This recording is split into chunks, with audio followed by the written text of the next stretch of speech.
Cortana Mesa.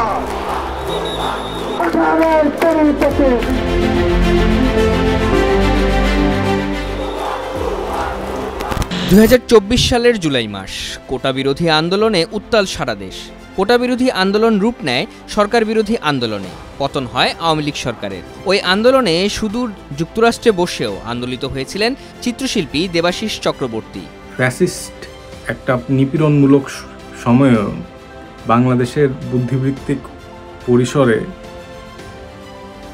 নতুন রাষ্ট্রকল্পনা কিন্তু দানা বাঁধছিল, খুব অবদমিত অবস্থায় কিন্তু দানা বাঁধছিল। তাদের আমরা কিভাবে শাসিত হতে চাই, আমাদের শাসন ব্যবস্থা কেমন হওয়া উচিত, রাষ্ট্রের কী কী পরিবর্তন হওয়া উচিত, রাষ্ট্র কিভাবে তার রাষ্ট্রযন্ত্রগুলো পরিচালনা করবে, এই ব্যাপারে আমাদের খুব আংশিক অবস্থায় থাকলেও সমাজের সর্বস্তরে চুইয়ে না পড়লেও ছিল। তো ওই ধারণাগুলো যে রাষ্ট্র সংস্কার প্রয়োজন, শুধু এলিট অভিজাতদের শাসন ব্যবস্থা নয়, জনগণের শাসন ব্যবস্থা কায়েম করতে হবে। তো এই উত্তঙ্গ মুহূর্তেও এই কথাগুলো যত মনে থাকে, সেইগুলোকে জনপরিসরে সামনে নিয়ে আসা বারবার, এবং লড়াকু শরীরের উপস্থিতি। একটা জিনিস খেয়াল রাখতে হবে যে আমাদের ভিজুয়াল কালচারে সবসময় ত্যাগের ছবি বেশি আসে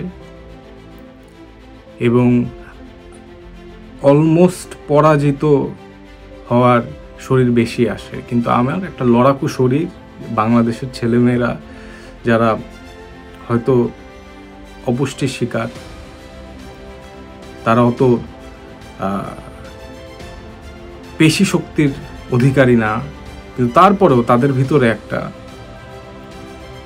রুহানি শক্তি থাকে, তার ভিতরে এক ধরনের স্রষ্টার আশীর্বাদ আছে, যেখান থেকে সে প্রায় অসম্ভব একটা পরিস্থিতিতে জীবন দেওয়ার মতো সিদ্ধান্ত নিতে পারে। তো ওই শারীরিক লড়াকু উপস্থিতিটাকে আমার সক্ষমতা যতটুকু সম্ভব ছিল ওগুলো ফুটিয়ে তোলার এই চেষ্টাটা আমি করেছি। এবং মাঝে মাঝে ওই আমাদের যে গত 5-10 বছরে বিভিন্ন রাজনৈতিক সংগঠন, চিন্তক গোষ্ঠী যারা রাষ্ট্র সংস্কার বিষয়ক, শাসন ব্যবস্থা পরিবর্তন বিষয়ক যে চিন্তাগুলো হাজির করেছে, ওগুলোকে মানুষের মুখের ভাষায় নিয়ে আসার চেষ্টা করেছি। দেবাশিস চক্রবর্তীর শিল্পকর্ম 24-এর গণঅভ্যুত্থানে গুরুত্বপূর্ণ ভূমিকা রেখেছিল।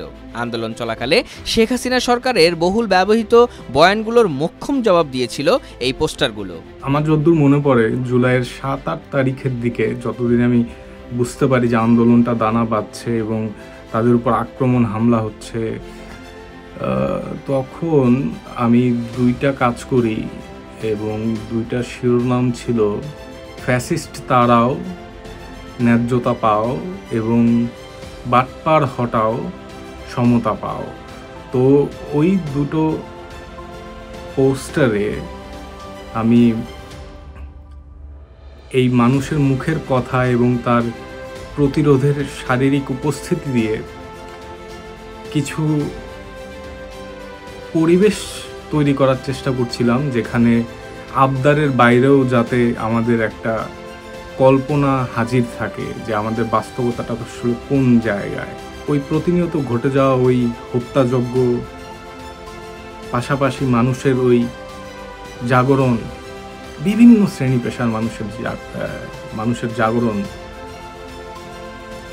একই সাথে দুঃখ, আবার একই সাথে আশা, আকাঙ্ক্ষা, তো একসাথে কাজ করছিল। ওই সময় সমস্যায় পড়েছি বলতে, থ্রেট লিখিতভাবে, মেসেজে, প্রতিনিয়ত, প্রতিদিন প্রতিহিংসামূলক যে কাজটা তারা ভালো করতে পারে, যে ভাষাটা তাদের রপ্ত, প্রতিনিয়ত করেছে। এবং একদম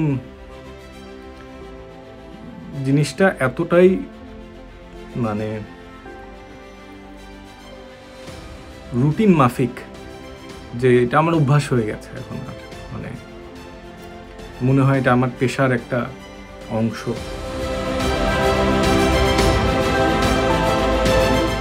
জুলাই অভ্যুত্থানের বর্ষপূর্তি উপলক্ষে সংস্কৃতি বিষয়ক মন্ত্রণালয়ের অনুরোধে 10টি পোস্টার এঁকেছেন দেবাশিস। এসব পোস্টারে ফুটে উঠেছে জুলাই অনিবার্য হয়ে ওঠার কারণ এবং যা ঘটেছিল ওই সময়টায়। ওই সময় যেই মানুষের যারা যে ভিডিও করছিলেন, ছবি তুলছিলেন, তো ওগুলি তো জুলাই আগস্টের দিকে প্রচুর ছড়িয়ে পড়েছিল এবং ওগুলি খুব ছড়িয়ে ছিটিয়ে অবস্থায় আছে। তো ওইখান থেকে আমি অনুপ্রেরণা সংগ্রহ করে একটা কোলাজ এবং ড্রয়িং সিরিজ করছিলাম। তো ওই সিরিজটা করতে করতে আমার সাথে যোগাযোগ করা হয় জুলাই রেভলিউশন মিউজিয়ামের তরফ থেকে।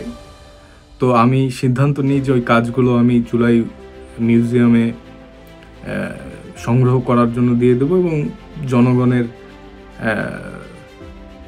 দেখার, ভোগ করার জন্য যাতে ওগুলি অ্যাভেলেবল থাকে। তো ওইখান থেকেই পরে ওইটার যেই দৃশ্য ভাষা ছিল, তো ওইখানটা দেখেই আমাকে অনুরোধ করা হয় যে গণ অভ্যুত্থানের তো কিছু পূর্ব শর্ত ছিল, দীর্ঘ দশক ধরে, অন্তত 1 দশক ধরে বহু ঘটনা ঘটেছে যার কারণে গণ অভ্যুত্থান হতে হয়েছে।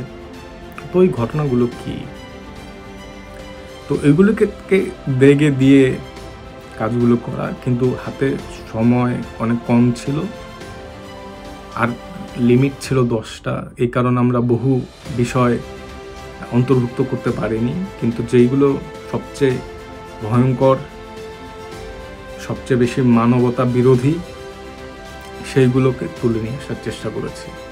এবং এগুলো করতে গিয়ে মূলত মানবাধিকার লঙ্ঘনের যে বিষয়গুলো ঘটেছে এবং রাষ্ট্রীয় যন্ত্র, রাষ্ট্রীয় সুবিধাদি ব্যবহার করে যেই অনাচার, অন্যায্যতা এবং জুলুম করা হয়েছে সেগুলোকে তুলে ধরার চেষ্টা করেছি। 2024 সালের জুলাইয়ে বাংলাদেশে কি ঘটেছিল তার একটা দলিল এই পোস্টারগুলো হয়ে থাকবে বলে মনে করেন দেবাশিস চক্রবর্তী।